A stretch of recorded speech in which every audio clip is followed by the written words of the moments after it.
Great Scott. Great Scott. Great Scott.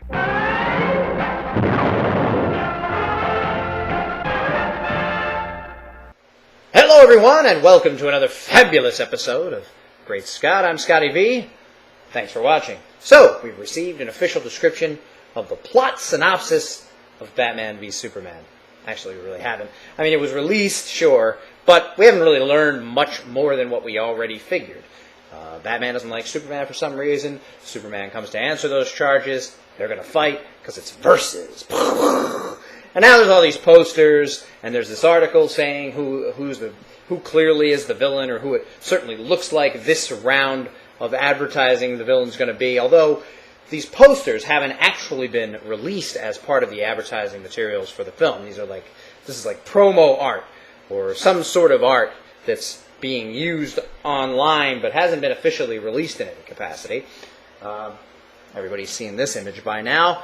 The two facing off in what appears to be the first time they're going to do that facing off, and the whole "do you bleed? You will." There's also been speculation that that voice maybe isn't Batman's, although it seems like it is, or they're at least making us think like it could be based on the trailer that we watched. In the synopsis that was released, it says that Batman doesn't trust this super powerful being to always do the right thing and to always be a force for justice, and so he goes to war with him. And of course, Superman, in defending himself, is going to go to war with Batman. Two great heroes going to war with each other instead of worrying about the actual threats that are out in the world. And you got people that don't trust either, you got people that love both, you got people that are probably indifferent, and you got Lex Luthor at the center of it all, saying the things that need to be said, probably to get both Batman and some of the populace to turn against Superman. We've also seen that there's a religious zealot-type aspect to the film, the people talking about false gods, and how this person is here and representing something that is greater than what all religions on earth have ever thought of when they think about God, which Perry White himself said in the first movie. Can you imagine what the people of this planet would do if they found out that all of their ideals and beliefs were challenged because a person like this exists and is among them? And of course that would happen. So it is realistic that one of the biggest ruling classes on this planet, religious Christianity, even Buddhism, other types of religions, would feel challenged and would feel like this person, this Superman, is challenging their belief system and their God, because man was supposedly made in God's image, and yet we have this Superman who is greater than man in a single capacity. Though Superman has never believed himself to be that way.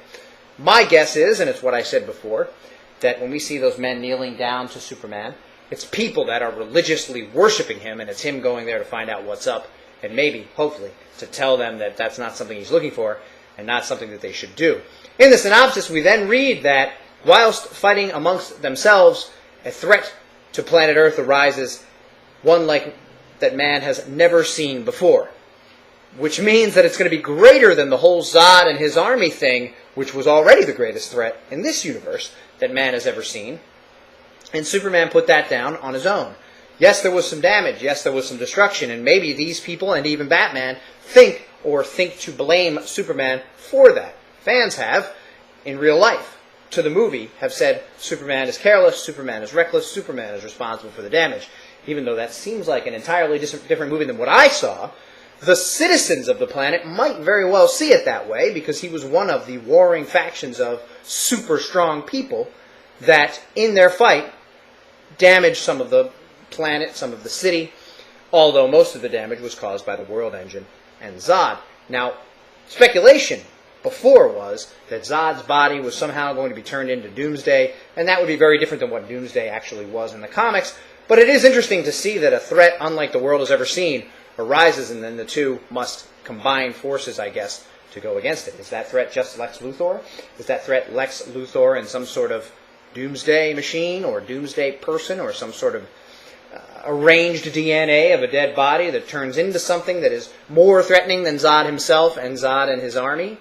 Or is it something entirely different that we haven't really seen yet? It's interesting to hear. If it's Doomsday, it's a lot earlier than I would expect, a lot earlier than I would like, and it's Doomsday in a different capacity than what we would be used to seeing, because I can't imagine that they would kill off Superman in this movie, although that might then convince people, the ones who are against him, or the ones who do think he's dangerous, that he really is here to protect us. I'm excited! I mean, I hope they don't destroy either character by making them the villain. But anybody can be portrayed in a villainous light by the people who want to portray him that way. And certainly the religious right, certainly a Lex Luthor, in certain instances, in certain sects, not everybody, might be able to do that based on their belief system being challenged, and also Lex feeling like humanity itself is being challenged as the ruler of the planet, and therefore he himself as the ruler he wants to be. Thanks everybody for watching, and remember, always look up in the sky. Flash! Bum, bum, bum, bum. Ah! What do I want to sing today? Savior of the universe! Bum, bum, bum, bum, bum, bum, bum, bum, bum, bum.